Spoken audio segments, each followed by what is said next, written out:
In this session, we'll be covering House Bill 58, House Bill 175, and House Bill 313. Starting off with House Bill 58. This bill is known as the Building Official Bill. It's what it started out bill. It's an OPLR bill. It started out as a bill when OPLR reviews our bills every 10 years. They go through our bills, and that's what it started out as, and it kind of defined into a different type of bill. So I'm going to go through what that defines. So this didn't quite go the way the study said that it was supposed to be.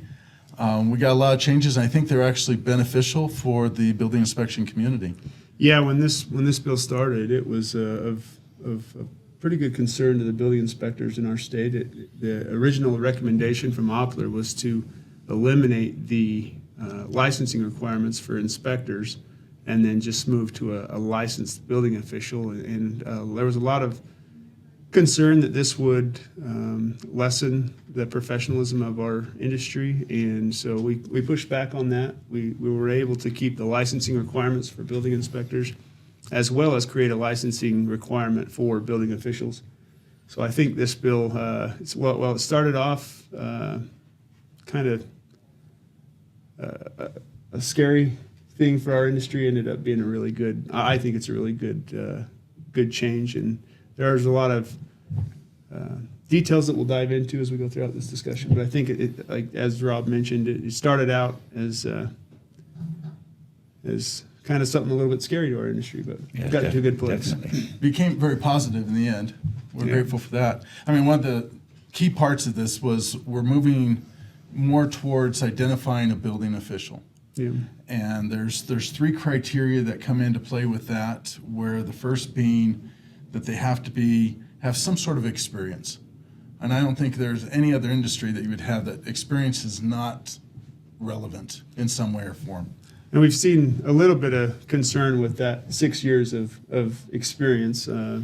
So we're taking that into account. Right now, there's no grandfather clause associated with this. So I know we have some inspectors, some building officials out there a little bit nervous with the 6 years of experience. And so I would encourage them to reach out to us individually if they have concerns on what that looks like for the future. But that experience, to be a building official, you need your job, as we all know, is to look at the code and make sure that the way it's being applied makes sense. And that's really hard to do if you don't have insurance or experience in the construction industry. So.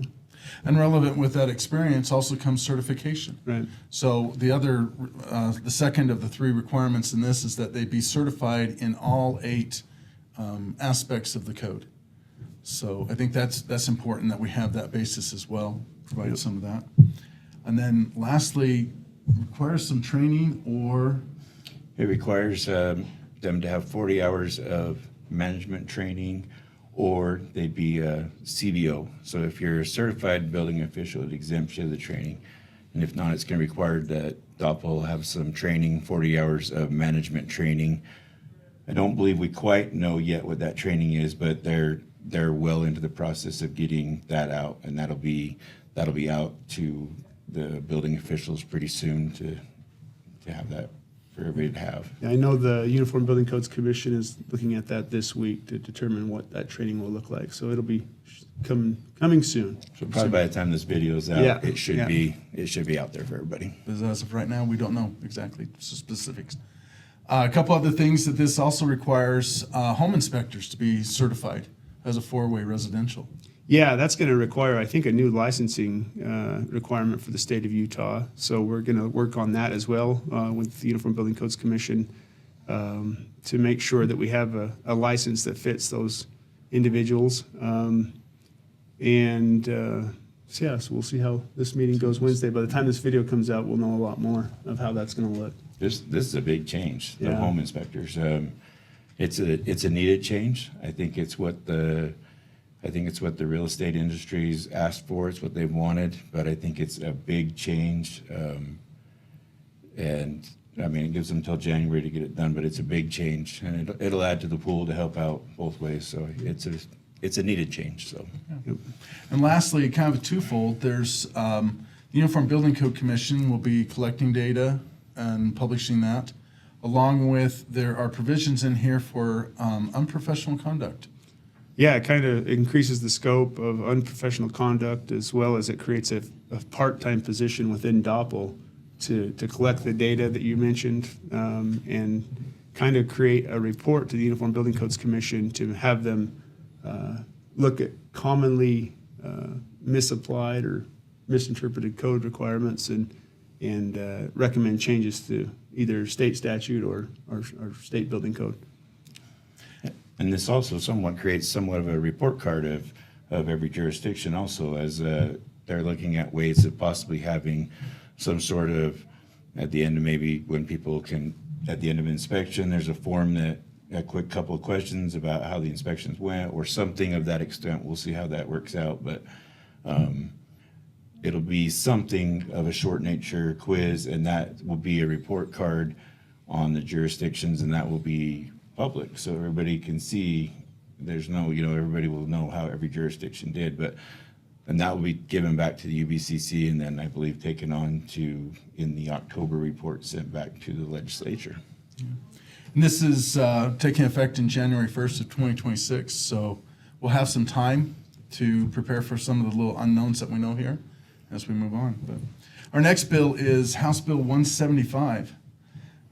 This was an interesting bill that kind of pushed through. We thought there were some amendments going to go through to it, but instead it kind of went through a little clean. Its effective date is May 7th of 2025.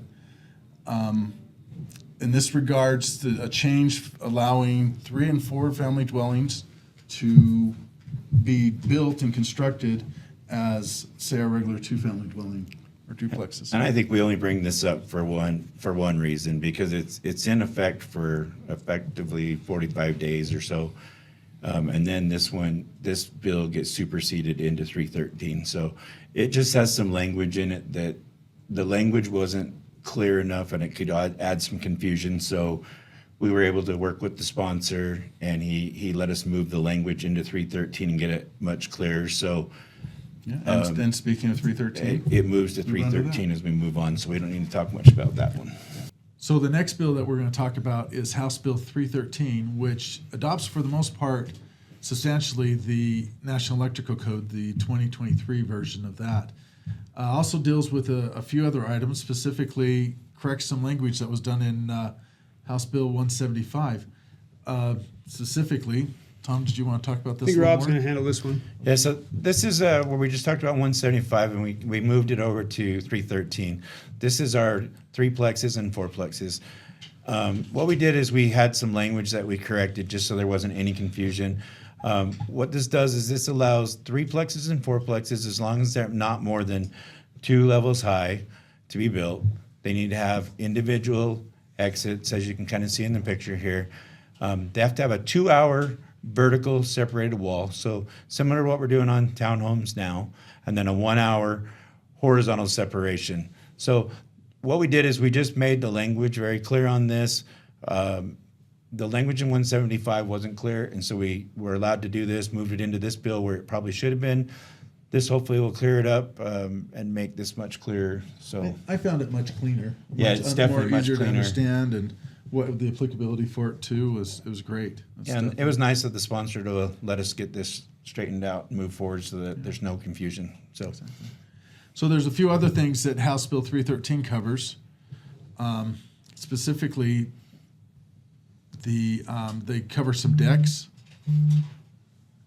and in regards to, we're able to now not have to use treated lumber and materials for that, where we're able now that we can come in and put flashing over the top of the structural members to help protect them. Great change as far as I'm concerned for decks in that way. They make some deck stripping material that's really nice, easy to lay out, and it prevents the water from getting on top of the members. Accumulating So there. Yeah, that's what we're worried about. True.